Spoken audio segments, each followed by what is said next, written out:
May bagong impormasyon na natanggap ang mga autoridad na nagpapakita na ang negosyanteng si Charlie Atong Ang ay posibleng nasa loob pa rin ng Pilipinas. Ayon sa mga opisyal ng law enforcement, walang kumpirmadong record ng paglabas niya ng bansa sa mga regular na travel checkpoint. Kaya mas tumitibay ang paniniwala na narito pa siya sa loob ng teritoryo. Dahil dito, mas pinaigting ang operasyon upang siya ay matagpuan at maiharap sa korte. Nagbigay ng babala ang National Bureau of Investigation laban sa mga taong maaaring magpakalat ng maling impormasyon o sadyang manggulo sa isinasagawang operasyon. Sinabi ng ahensya na ang pagpapakalat ng maling detalye ay nagdudulot ng pagkaantala at pag-aaksaya ng oras at resources. Tiniyak din ng National Bureau of Investigation na bawat tip na kanilang natatanggap ay maingat na sinusuri at biniberipika upang matiyak ang katotohanan. Upang mas mapalakas ang kampanya, itinaas ng pamahalaan ang pabuya mula 10 milyong piso tungo sa 20 milyong piso para sa sinumang makapagbibigay ng kapaki-pakinabang at mapagkakatiwalaang impormasyon na magtuturo sa kinaroroonan ni Ang. Yes mga kapopong, maituro mo lang kung nasa ng lugar kung saan nagtatago itong si Atong Ang ay magiging instant milyonaryo ka na.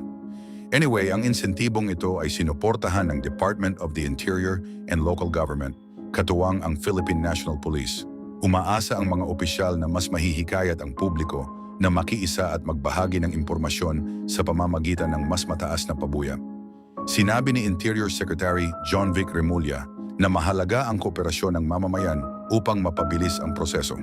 Binigyang diin niya na ang pagbibigay ng tamang impormasyon ay malaking tulong upang mabigyan ng linaw ang sitwasyon at maihatid ang usapin sa tamang proseso ng batas. Tiniyak din ng kalihim na mananatiling lihim ang pagkakakilanlan ng mga tipster upang maprotektahan ang kanilang seguridad. Nagugat ang kaso sa pagkawala ng ilang mga sabungero na hanggang ngayon ay patuloy pa ring hinahanap. Kaugnay nito, naglabas ang mga korte sa Laguna at Batangas ng 3 magkakahiwalay na arrest order laban kay Ang. Ang mga reklamo ay may kaugnayan sa umano'y ilegal na pagpigil at organisadong gawain na konektado sa pagkawala ng mga individual. Ang iba pang mga respondent sa kaso ay naitala na ng mga autoridad, subalit si Ang ay nananatiling hindi pa natatagpuan. Well mga kapopong, pinalawak ng Criminal Investigation and Detection Group o CIDG ang kanilang monitoring at validation sa iba't ibang lugar na maaaring kinaroroonan ni Ang. Kabilang sa mga lugar na sakop ng mas pinaigting na pagbabantay ang Pasig, Mandaluyong, Manila, Quezon at Zambales. Naglabas din sila ng mga poster at nagbukas ng hotline upang mas mapadali ang pagtanggap ng impormasyon mula sa publiko. May mga naunang ulat na nagsasabing maaaring nakalabas na ng bansa si Ang. Gayunman, nilinaw ng mga opisyal mula sa Cambodia na wala silang record ng kanyang pagpasok o paglabas sa kanilang border checkpoint. Ang impormasyong ito ay lalo pang nagpatibay sa paniniwala ng mga autoridad na maaari pa rin siyang nasa loob ng Pilipinas. Mga kapopong, sa mga oras na nagpapatuloy ang paghahanap, nananatiling determinado ang mga ahensya ng pamahalaan na resolbahin ang kaso sa maayos at legal na paraan. Patuloy ang panawagan sa publiko na makiisa at magbigay ng tama at responsableng impormasyon. Para sa mga pamilya ng mga nawawalang sabungero, ang bawat hakbang ng investigasyon ay mahalagang bahagi ng pag-asa na balang araw ay magkakaroon ng malinaw na kasagutan ang kanilang matagal ng mga katanungan. Well mga kapopong, pinaigting ng mga autoridad ang malawakang paghahanap sa negosyanteng si Atong Ang na naging sentro ng isang mataas na profile na usaping legal kaugnay ng pagkawala ng ilang sabungero. Ilang korte na sa iba't ibang lalawigan ang naglabas ng magkakahiwalay na arrest warrant laban sa kanya at sa iba pang iniuugnay sa kaso. Kasabay nito, itinaas ng pamahalaan ang reward para sa sinumang makapagbibigay ng mahalagang impormasyon na direktang makakatulong sa kanyang pagkakadakip. Isang regional trial court sa San Pablo City, Laguna ang naglabas ng ikatlong arrest warrant laban kay Ang at 5 pang individual. Ang mga kaso ay may kaugnayan sa seryosong paratang tulad ng kidnapping at serious illegal detention na konektado sa hindi pa nare-resolbang pagkawala ng ilang individual sa nakalipas na mga taon. Ayon sa mga ulat, may ilang former at kasalukuyang police personnel na kabilang sa mga inakusahang sangkot at ang ilan sa kanila ay nasa kustodiya na ng mga autoridad. Dahil sa bigat ng issue, itinaas ng Department of the Interior and Local Government at ng Philippine National Police ang reward sa 20 milyong piso para sa sinumang makapagbibigay ng impormasyon na magreresulta sa agarang pagkahuli kay Ang. Dati itong nasa kalahati ng nasabing halaga. Sinabi ng mga opisyal na ang ganitong halaga ay maaaring magbago ng buhay ng isang karapat-dapat na informant, kaya hinihikayat ang publiko na makipagtulungan sa pamamagitan ng mga hotline at opisyal na channel ng pamahalaan. Sa mga oras na isinasagawa ang mga operasyon, nananatiling hindi pa rin natatagpuan si Ang. Nagsagawa ang National Bureau of Investigation ng search operation sa isang high-end subdivision sa Makati City kung saan may mga ari-ariang iniuugnay sa kanya. Gumamit ng drone ang mga autoridad para sa aerial monitoring at sinuri ang ilang sasakyan at gusali sa loob ng compound. Pero mga kapupong, hindi siya nakita sa mga nasabing lugar. Limitado lamang ang pinayagang makapasok sa mga bahay at may presensya ng barangay representatives bilang bahagi ng proseso. Bukod sa Makati, nagtungo rin ang mga autoridad sa ilang property sa Cavite at Zambales upang subukang isilbi ang naunang arrest warrant. Kabilang dito ang isang beach property na iniuugnay sa negosyante. Ngunit sa kabila ng masusing paghahanap, hindi rin siya natagpuan sa mga nasabing lugar. May paniniwala ang ilang opisyal na maaaring nasa loob pa rin siya ng bansa, bagaman may iba't ibang haka-haka tungkol sa kanyang posibleng kinaroroonan. Well, mga kapopong, kinuwestiyon ng legal team ni Ang ilang aspeto ng mga warrant at proseso. Iginiit naman ng Department of Justice na may sapat na basehan ang mga kasong isinampa. May mga diskusyon din tungkol sa posibilidad ng paglilipat ng venue ng mga pagdinig upang matiyak ang patas at maayos na pag-usad ng legal na proseso. Anyway, patuloy ang koordinasyon ng iba't ibang ahensya ng pamahalaan upang matunton ang kinaroroonan ni Ang. Nagbabala rin ang mga autoridad na ang sinumang mapatunayang tumutulong sa pagtatago o paghadlang sa operasyon ng law enforcement ay maaaring managot sa ilalim ng umiiral na batas. Sa ngayon, nananatiling prioridad ng pambansang pamahalaan ang kasong ito at umaasa silang sa tulong ng publiko ay mas mapapabilis ang susunod na hakbang sa proseso ng hustisya. Bakit tila ang pinakaposibleng makapagsabi kung nasaan si Charlie Atong Ang sa ngayon ay ang sarili niyang bodyguard o security personnel? Well, posible yan, di ba? Dahil maituro mo lang kung nasaan siya, ay may 10 milyong piso ka na agad. At paano kung si Atong Ang ay nasa loob lamang ng isa sa kanyang mga bahay, gumagamit ng mga lihim na daanan o nakatagong silid upang hindi mapansin? Ang mga tanong na ito ang unang lumitaw sa isipan ng publiko sa mga oras na muling naging sentro ng malawakang usapan ang pangalan ng negosyante, kasabay ng patuloy na paghahanap ng mga autoridad matapos mailabas ang isang court order para sa kanyang kustudiya. Sa gitna ng mga espekulasyon, iginiit ng mga opisyal ng Criminal Investigation and Detection Group ng pambansang pulisya na patuloy ang kanilang mga aksyon upang matunton si Ang. Ayon sa kanila, may mga palatandaan na nagpapakita na alam ni Ang ang nalalapit na paglabas ng warrant bago pa ito opisyal na ipatupad. Sinabi ng mga opisyal na ang kaalamang ito ay maaaring nagbigay sa kanya ng sapat na oras upang maghanda at magplano kung paano iiwas sa mga autoridad. Posibleng ginamit niya ang kanyang mga koneksyon at kaalaman sa mga ari-arian upang maging masalimuot ang paghahanap. Sinubukan ng mga pulis na ihatid ang court order sa ilang property na iniuugnay kay Ang, kabilang ang isang bahay sa Pasig City at isang beach house sa Zambales. Sa parehong pagkakataon, hindi nila siya nadatnan. Sinabi ng mga autoridad na maayos ang seguridad ng mga lugar, ngunit walang malinaw na senyales kung nasaan siya. Sa kabila ng mga haka-haka, paulit-ulit na nilinaw ng pulisya na wala silang kumpirmadong impormasyon na umalis na ng bansa si Ang. Patuloy namang nananawagan ang mga leader ng law enforcement na kusang lumantad si Ang at makipagtulungan sa legal na proseso. Binigyang diin nila na ang mapayapang pagsunod ay makatutulong upang mas mabilis na maresolba ang usapin at maiwasan ang karagdagang komplikasyon. Ayon sa kanila, ang bawat aksyon ng mga autoridad ay nakabatay sa utos ng korte at hindi sa pressure ng publiko o opinyon sa social media. Lalong umigting ang interes ng publiko matapos magsalita si Julie Dondon Patidongan, isang mahalagang testigo sa kaso ng pagkawala ng ilang sabongero.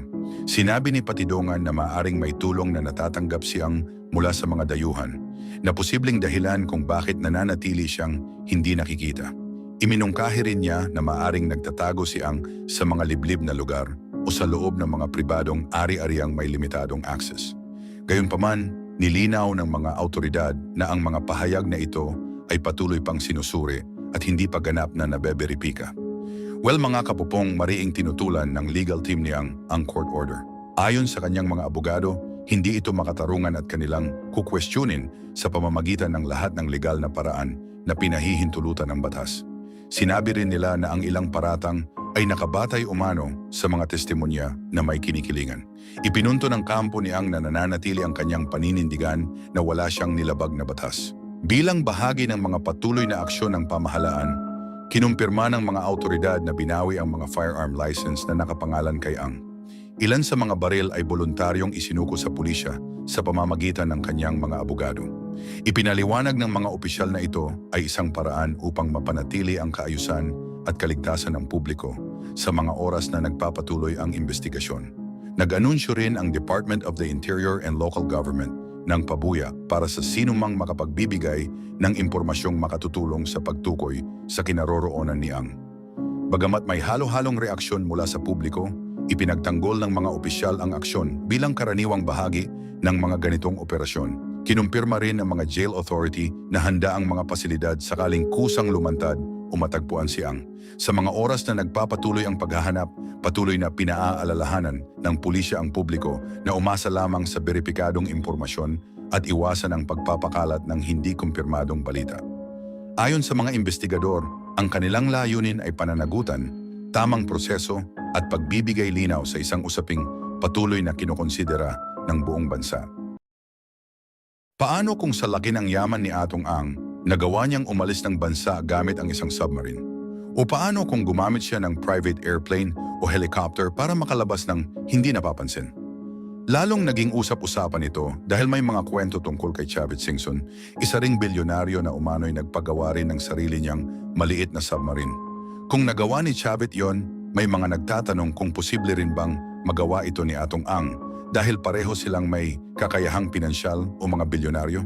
Ang mga tanong na ito ay patuloy na lumulutang sa mga oras na nagpapatuloy ang paghahanap ng mga autoridad sa kanya. Or in short mga kapuponge, may mga bagay si Chavit na kayang gawin rin ni Atong Ang dahil pareho silang bilyonaryo in different businesses nga lang. Anyway, si Atong Ang ay naging sentro ng pambansang atensyon matapos maglabas ng mga utos ang ilang korte para sa kanyang pag-aresto. Ang mga kautosang ito ay inilabas ng mga regional trial court sa Laguna at Batangas kaugnay ng kaso ng pagkawala ng ilang individual na may koneksyon sa sabong. Ayon sa mga dokumento ng korte, nakita ang sapat na batayan upang hilingin ang kanyang pagharap kasama ang 17 iba pa. Sinubukan ng National Bureau of Investigation at ng Philippine National Police na ihatid ang mga legal na dokumento sa iba't ibang ari-ariang iniuugnay kay Ang. Kabilang dito ang isang beach house sa San Antonio, Zambales, kung saan pinayagan ang mga autoridad na makapasok ngunit hindi nila natagpuan si Atong Ang. Sinuri rin ang kanyang mga kilalang tirahan sa Pasig City, Batangas at Laguna, ngunit wala ring naging resulta ang mga operasyong ito. Ayon sa ilang opisyal, may indikasyon na handa si Ang sa posibilidad ng paglabas ng mga kautusan mula sa korte. Dahil sa lawak ng kanyang mga koneksyon at pag-aari sa iba't ibang lugar, naging masalimuot ang pagsubaybay sa kanyang kinaroroonan. Gayunman, patuloy ang koordinasyon ng iba't ibang ahensya upang mapalawak ang saklaw ng paghahanap. Sa kabila ng mga espekulasyon, iginiit ng mga opisyal ng pamahalaan na naniniwala silang nasa loob pa rin ng bansa si Ang. Ayon sa Department of Justice, wala umanong record na siya ay lumabas ng Pilipinas at patuloy na sinusuri ang mga impormasyong natatanggap mula sa publiko hinggil sa posibleng lokasyon niya. Upang mapabilis ang proseso, nag-alok ang Department of the Interior and Local Government ng gantimpalang 10 milyong piso para sa sinumang makapagbibigay ng impormasyon na makatutulong sa kinaroroonan ni Ang. Nakipag-ugnayan din ang mga autoridad sa International Criminal Police Organization upang maglabas ng alerto sakaling subukan niyang lumabas ng bansa sa ibang paraan. Sa 18 individual na kasama sa mga kautusan ng korte, lahat ay nasa kustudiya na ng mga autoridad maliban kay Ang. Umaasa ang mga investigador na ang impormasyong magmumula sa mga taong ito, kasama ang mga tip mula sa publiko, ay makatutulong upang tuluyang matunton ang kanyang kinaroroonan. Ang usapin ay nag-ugat sa serye ng mga pagkawala ng mga sabongero na nagsimula noong 2021. Muling nabuhay ang investigasyon matapos may isang individual na lumantad noong 2025 at nagsabing may nalalaman siya tungkol sa mga pangyayari. Si Ang sa pamamagitan ng kanyang mga representatives ay mariing itinanggi ang anumang maling gawain.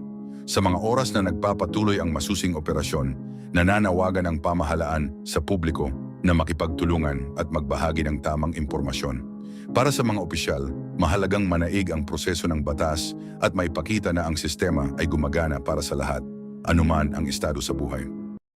Paano kung si Atong Ang ay nagtatago gamit ang isang lihim na lagusan sa ilalim ng isa sa kanyang mga bahay? Alam naman ng marami na siya ay maraming ari-arian sa iba't ibang bahagi ng Pilipinas, mula sa mga lupain sa Batangas hanggang sa mga bahay sa Metro Manila.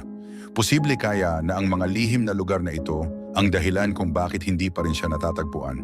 O tahimik na ba siyang nakalabas ng bansa sa mga oras na mas pinaiigting ang paghahanap sa kanya? Nagpatuloy ang mga awtoridad sa pag-usad ng isang mahalagang legal na proseso kaugnay sa pagkawala ng ilang sabungero. Kahit wala pa sa kustudiya si Atong ang negosyanteng itinuturing na pangunahing personalidad sa kaso. Ayon sa mga taga-usig, hindi mapipigilan ang pagdinig ng mga kaso at magpapatuloy ang proseso laban sa iba pang mga taong nasa kustudiya na ng pamahalaan. Ang Department of Justice ay naghain ng mga seryosong reklamo, kabilang ang enforced disappearance at iba pang kaugnay na usapin sa mga korte sa ilang lalawigan. Dahil dito, naglabas ang mga hukom sa Laguna at Batangas ng higit sa isang arrest warrant laban kay Ang at sa kanyang mga kasamang akusado. Ang mga kasong ito ay nakaugnay sa matagal ng investigasyon tungkol sa mga taong bigla na lamang nawala. Sa kabila ng mga arrest warrant, hindi pa rin matagumpay ang mga awtoridad sa pagkuha kay Ang. Ilang beses nang pinuntahan ng mga investigador ang kanyang mga kilalang tirahan sa Mandaluyong City, Pasig, Lipa City at Laguna, ngunit wala silang nadatnan sa alinmang lugar. Dahil dito, naglabas ng paalala ang Philippine National Police at iba pang ahensya na maaaring managot ang sino mang tutulong o magtatago sa kanya. Nagpatupad din ang pamahalaan ng mga karagdagang hakbang upang makatulong sa paghahanap kay Ang. Inilunsad ang isang hotline upang tumanggap ng mga impormasyon mula sa publiko. Bukod dito, nagalok ang Department of the Interior and Local Government ng 10 milyong piso bilang pabuya para sa sinumang makapagbibigay ng kapani-paniwalang impormasyon na hahantong sa kanyang pagkakadakip. May iba't ibang pananaw kung nasaan na si Atong Ang sa kasalukuyan.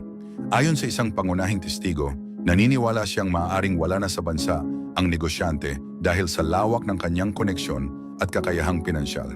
Kung sakaling narito pa rin siya sa Pilipinas, sinabi ng testigo na posibleng nagtatago siya sa isa sa kanyang mga ari-arian o nananatili sa piling ng mga taong lubos niyang pinagkakatiwalaan. Tinitingnan din ng mga investigador ang posibilidad ng tulong mula sa ibang bansa. Humiling ang Criminal Investigation and Detection Group ng isang international alert sa pamamagitan ng International Criminal Police Organization upang mabigyang alam ang ibang mga bansa sakaling subukan ni Ang na bumiyahe palabas ng Pilipinas. Samantala, iginiit ng mga legal na kinatawan ni Ang na maaga pa umano ang mga hakbang na isinagawa ng pamahalaan. Ayon sa kanila, nararapat lamang na mabigyan si Ang ng sapat na pagkakataon upang ipagtanggol ang sarili at maipaliwanag ang kanyang panig sa tamang proseso ng batas. Patuloy naman ang panawagan ng mga pamilya ng mga nawawalang individual at ng ilang grupo para sa malinaw at mabilis na pag-usad ng mga kaso. Sinabi ng ilang mambabatas na kanilang babantayan ang mga susunod na pangyayari upang matiyak na ang proseso ay magiging fair at nakabatay sa ebidensya. Anyway, mga kapopong, iginiit ng mga awtoridad na wala silang gagawing paghinto sa pagdinig ng mga kaso laban sa mga akusadong nasa kustudiya na. Patuloy rin ang kanilang pagsisikap upang matagpuan si Atong Ang at maiharap siya sa korte. Nanatiling open ang mga tanong tungkol sa mga lihim na lagusan, posibleng taguan o pagbiyahe palabas ng bansa habang naghihintay ang publiko ng mga bagong detalye sa masusing sinusubaybayang kasong ito.